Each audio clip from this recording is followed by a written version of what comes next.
Without স্যাংশনে যদি আপনারা কেউ কনস্ট্রাকশন করেন দায়িত্বটা আপনাদের। এটা এবার ভোটার লিস্টে স্কুটিনি হয়ে গেল, তখন আমরা কম্পিউটারে বসবো যে ওই এপিক নাম্বারে আর কটা জায়গায় নাম আছে এটাও আমাদের বার করতে হবে। সেটা কতগুলো ভোটার এক একটা পার্টে আছে, কতগুলো ডেড ভোটার আছে, কতগুলো ভোটার আছে যার অস্তিত্ব নেই, এটা ইমিডিয়েটলি বার করে আমাদের দিতে বলেছি। পাড়ার প্রমোটাররা বা পাড়ার বিল্ডাররা সেই ক্ষেত্রে করবেন না, কারোর এসে পায়ে দেবেন না। এখন আইন অনেক স্ট্রিক্ট হয়ে গেছে। দিন আজ খুব কমপ্লিকেটেড হলে মানে সব কাজ কাগজ যদি ঠিকঠাক থাকে তাহলে 15 দিনের মধ্যে আমরা স্যাংশন দেবো। সবাই গণতান্ত্রিক উপায় যাতে গণতন্ত্র যাতে হরণ না হয়ে যায় সেই জন্য মুখ্যমন্ত্রী বলেছেন কোনো সম্প্রদায়ের বা কোনো ভাষার কথা বলে এগুলো সব বিজেপি করে। এরকম অনেক প্ল্যান আজকে স্যাংশন হলো। 27 পশুপতি ভট্টাচার্য রোড 116, 2 কাটা লেস দেন 2 কাটা হলো 32 নম্বর রাজা নব কৃষ্ণ রোড 110 নম্বর ওয়ার্ড। একটা ছোট্ট 2 কাটার এটাও নিচে, এটার ছাড় অনেকটা কমিয়ে দিয়ে আমরা স্যাংশন করলাম। 14 নম্বর বনমালী ঘোষাল লেন 121 নম্বর ওয়ার্ড। একটা আরও ছোট জায়গা সেটা আমরা 209 নম্বর বিধানপল্লী 111 নম্বর ওয়ার্ড, এটাও স্যাংশন হলো। একটা 1 কাটারও নিচে, তার মধ্যে বিল্ডিং প্ল্যান স্যাংশন হলো। 837 উত্তরা পঞ্চম গ্রাম 108 নম্বর ওয়ার্ড। অর্থাৎ আপনাদের মাধ্যমে আমি মানুষকে জানাতে চাইছি যে ছোট্ট প্লট, হাফ কাটা প্লট হলেও বা তার থেকেও ছোট প্লট হলেও আমরা প্ল্যান স্যাংশন দিচ্ছি। যেখানে মানুষ ভয় পায় যে ছোটো প্লট আমি যদি বিল্ডিং রুলসে ছাড় দিয়ে দিই তাহলে আমার ওখানে একটা খাট পাতারও জায়গা থাকবে, সেইটা প্লট অনুযায়ী রেশিও করে আমরা 3 কাঠার নিচে যেগুলো আছে সেগুলো আমরা রেশিও করে ছাড় কম, মানে যত কম জমি হবে তত ছাড় কম করে আমরা স্যাংশন করে দিচ্ছি। কিন্তু উইদাউট স্যাংশনে যদি আপনারা কেউ কনস্ট্রাকশন করেন দায়িত্বটা আপনাদের।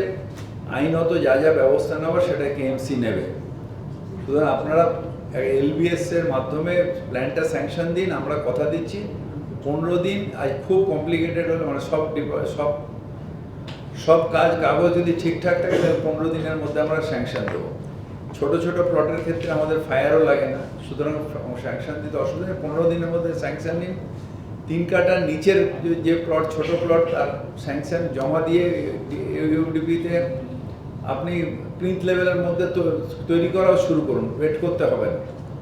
সুতরাং এই কাজটা আপনাদের মাধ্যমে আমি বলতে চাই মানুষকে যে উইদাউট প্ল্যান বাড়ি করবেন না। অনেকে এসে প্রলোভন দেখাবে কিন্তু কেস বাড়ির মালিক খাবে। সব জায়গায় করছি, কলোনিও করছি, উইদাউট কলোনিও করছি, বস্তিও করছি, উইদাউট বস্তিও করছি। ছোট প্লটের ক্ষেত্রে মানুষ যেটা ভয় পায় যে এত ছাড় দিলে আমরা করবো কি, দরকার নেই করে দিন পাড়ার প্রমোটাররা বা পাড়ার বিল্ডাররা, সেই ক্ষেত্রে করবেন না, কারোর এসে পায়ে দেবেন না। এখন আইন অনেক স্ট্রিক্ট হয়ে গেছে। দয়া করে ছোটোর থেকে ছোট প্লটের প্ল্যান করে স্যাংশন করুন। স্যাংশনের দায়িত্ব আমার, আমি স্যাংশন করে আপনাকে দেবো। মাথা তুলে কাজ করাবেন, কারোর সামনে মাথা নত করা যাবে না। গতকালকে মুখ্যমন্ত্রী মমতা বন্দ্যোপাধ্যায় বলেছেন যে নিজ নিজ এলাকায় যত ভুয়ো ভোটার আছে সেটা ধরতে হবে এবং আমরা অলরেডি পার্টির থেকে সার্কুলার হয়ে গেছে। আপনি প্রথম নামছেন, আমিও নামছি, আর সবাই আমার সব কাউন্সিলরদের বলেছি নামতে, জেলার নেতাদেরও বলেছি নামতে, যে নেবে আপনারা স্কুটিনিটা ইমিডিয়েট স্টার্ট করুন।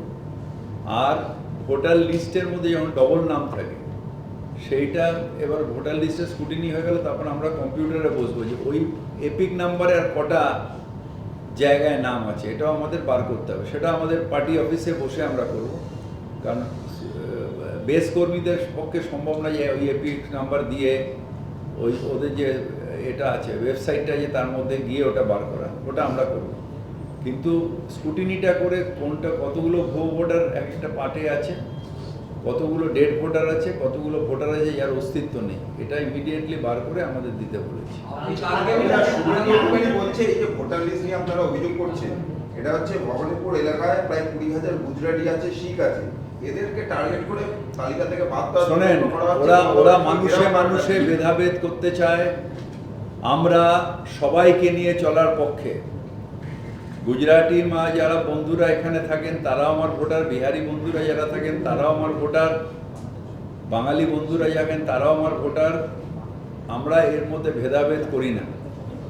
আমরা গণতন্ত্র যাতে সত্যিকারের হয়, যাতে গণতান্ত্রিক উপায় যাতে আমরা সবাই গণতান্ত্রিক উপায় যাতে এটা গণতন্ত্র যাতে হরণ না হয়ে যায়, সেই জন্য মুখ্যমন্ত্রী বলেছেন কোনো সম্প্রদায়ের বা কোনো ভাষার কথা বলে, এগুলো সব বিজেপি করে। ওই যে হয় না, তুমি দেখো নারী পুরুষ, আমি দেখি শুধুই মানুষ। তুমি দেখো ভেদাভেদ, আমি দেখি শুধু মানুষ। সেই মানুষের কথা বলছি। বলছে সব হিন্দুকে ভবানীপুরে একত্রিত করবো, মুখ্যমন্ত্রীকে নন্দীগ্রামে যেভাবে করা হয়েছিল। আরে ছাড়েন, একটা নন্দীগ্রাম 2 নম্বরই করে জিতেছে নন্দীগ্রাম। নন্দীগ্রামে কি হয়েছিল সবাই জানে। লাইট নিভিয়ে প্রথমে মস্তানি করে, যেহেতু সংগঠনের হাতে ছিল মস্তানি, তারপর কাউন্টিংয়ের লাইট নিভিয়ে কারচুপি করে, এইসব তো হয়েছে। ছাড়েন, সবাই জানে। তারপরে তার জবাব উনি পেয়ে গেছেন ভবানীপুরে। বাংলা হান্টের আরও খবর দেখতে নজর রাখুন। বাংলা খবর মানেই বাংলা হান্ট।